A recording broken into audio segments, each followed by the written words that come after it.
Pois é, e parece que roubaram o código-fonte do League of Legends, hein? O famoso jogo aí, LoL, que é um dos principais campeões, aí a galera gosta muito, meus filhos tudo joga isso. Eu tentei jogar, não gostei não.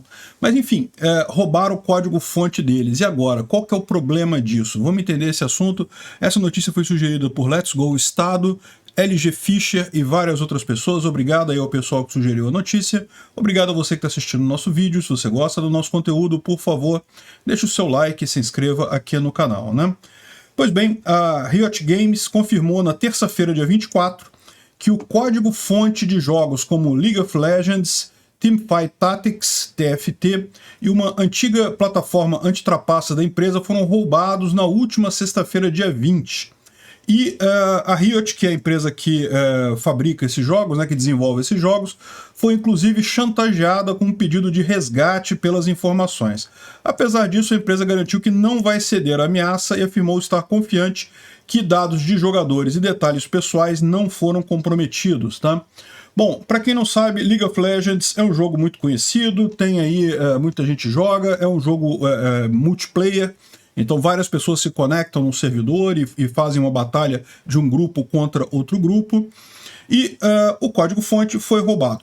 Como que roubaram esse código-fonte? Segundo a informação que tem, o ataque foi feito via engenharia social.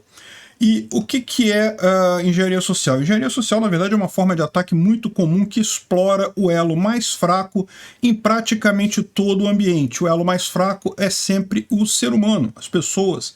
As pessoas erram, elas fazem besteira, elas acreditam no que elas ouvem e acabam obedecendo coisas, fazendo coisas que não deveriam fazer, né?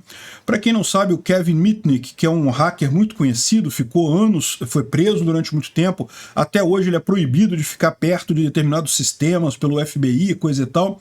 E o Kevin Mitnick, ele tem um livro dele em que ele narra como é que foram as explorações dele, e ele dizia que 90% do trabalho dele é engenharia social, ou seja, ele é um hacker também, no sentido de escovar bit, de saber fazer ataques e coisa e tal, sim, mas o principal dele era a engenharia social.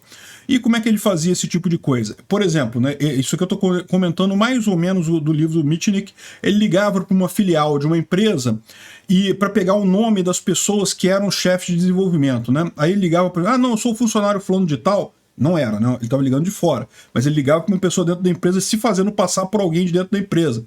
Ah, eu sou funcionário fulano de tal, preciso falar com o diretor de desenvolvimento. Você sabe dizer, né, qual o telefone dele, coisa e tal, que eu estou sem o ramal aqui, eu estou precisando falar com ele urgente, coisa e tal.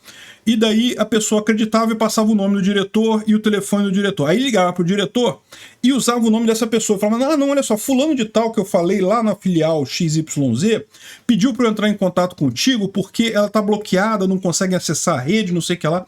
Entendeu qual é a história? Eles vão ligando para as pessoas, tirando informação, pega uma informação aqui, pega outra ali. Quanto mais informação ele tem, mais ele consegue fazer uma chamada que parece de um funcionário legítimo da empresa. E aí qual que é a ideia? A ideia é que sempre está numa situação excepcional. Olha, caramba, eu tenho que fazer uma apresentação aqui nesse momento e não está nada funcionando, eu preciso daquela senha para poder acessar o sistema aqui. Pô, quebra o meu galho, eu vou ser demitido se eu não conseguir fazer essa apresentação e coisa e tal.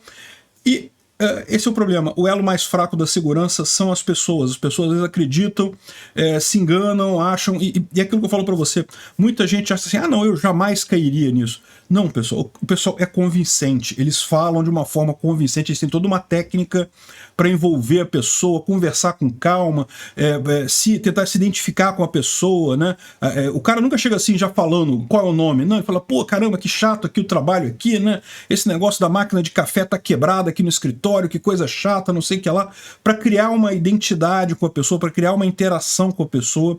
E aí depois que eles vão com o golpe, fazem a pergunta, então é complicado esse negócio de engenharia social, né?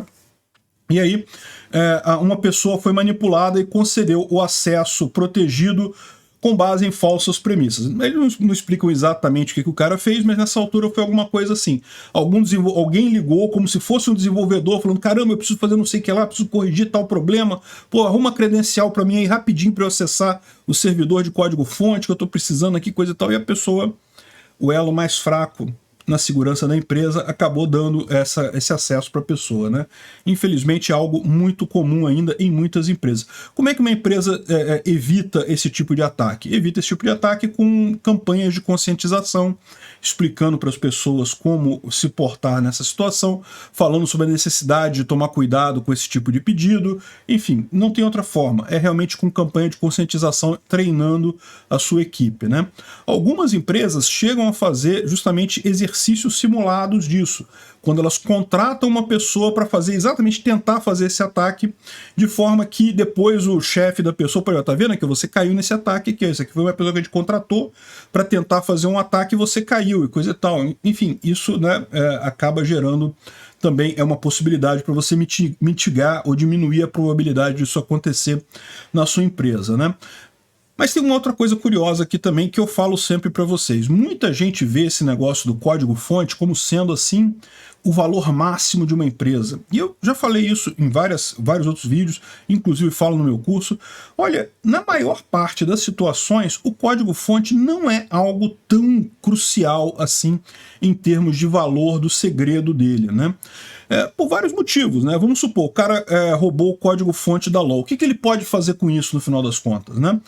Ele poderia, por exemplo, criar o LoL dele, pode pegar esse código-fonte e criar um outro jogo igual ao do LoL. Evidentemente, se fizer isso, a LoL vai entrar, a Riot Games vai entrar com um pedido de propriedade intelectual e coisa e tal, e vai barrar o jogo dele. Então não dá para fazer muita coisa por isso daí. O que ele pode fazer é aprender como usar esse código-fonte para explorar fraquezas do sistema, né? E é justamente isso que ele falou, né? Vamos ver aqui a thread da Riot Games, porque tem algumas informações aqui, olha só. Como prometido, nós queremos dar um update no que aconteceu, o ataque que aconteceu semana passada. Durante o final de semana, nossos analistas confirmaram que o código de League of Legends, TFT e um sistema, plataforma anti-cheat, né? Vocês sabem, né? Esses sistemas todos têm coisas para evitar que alguém adultere o jogo, né? Para dar vantagens para o seu personagem no jogo, né? Então todo esse código foi roubado, eles usaram o termo exfiltrado, foi roubado, foi vazado pelo atacante, né?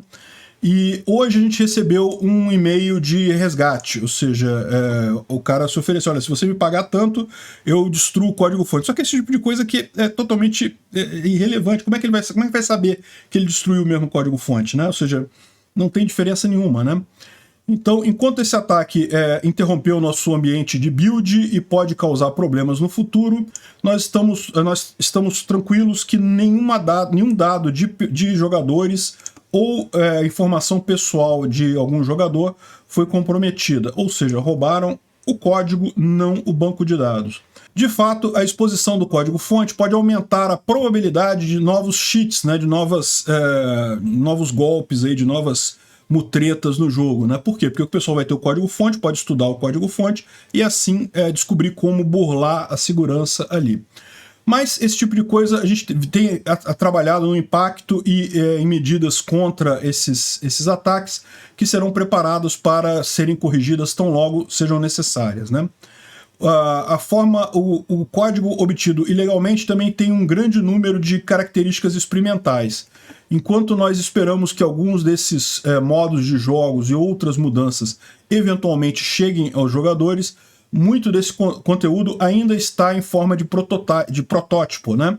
E não há garantia que sequer será liberado. Qual que é a preocupação deles aqui? O pessoal que roubou o código-fonte pode compilar, pode ver o jogo e pode mostrar, olha só, tem uma feature diferente aqui no League of Legends e não sei o que lá, mas é coisa que eles ainda estão desenvolvendo e pode ser que nunca chegue ao público de fato, né? Então estamos comprometidos com a transparência e vamos liberar um relatório completo no futuro, detalhando a técnica do atacante e de forma a evitar que esse ataque aconteça com outras empresas também, né? Bem, é isso aí. Isso aqui que é o básico deles. Então, esse ponto, isso que eu falo que é o crucial. O principal problema de você ter o seu código-fonte revelado é isso. É alguém explorar aquele código-fonte para identificar problemas, formas de poder explorar aquilo ali, de poder criar algum cheat particularmente ruim, porque tem o código-fonte, agora sabe onde explorar esse tipo de coisa, né? Mas repara, como isso não é uma coisa tão crítica. Por quê? Porque o pessoal desenvolvedor lá do League of Legends vai estar preparado para isso e vai até aumentar a segurança do sistema para evitar a exploração desse tipo de coisa, né? Então, ao contrário do que muita gente vê, né, é lógico, não estou dizendo que pode publicar o código-fonte de tudo, não é isso que eu estou dizendo. O que eu estou dizendo é que, tipicamente, quando roubam o código-fonte de um sistema, muita gente tem isso como caramba, acabou agora destruiu o jogo. Não, e não é bem assim, né? Não é uma coisa tão séria quanto pode parecer. É sério, sim, é ruim, sim, mas não é algo tão crítico quanto pode parecer. Muitas vezes, roubar o banco de dados, onde você tem informações pessoais, é muito pior para a empresa. Por quê?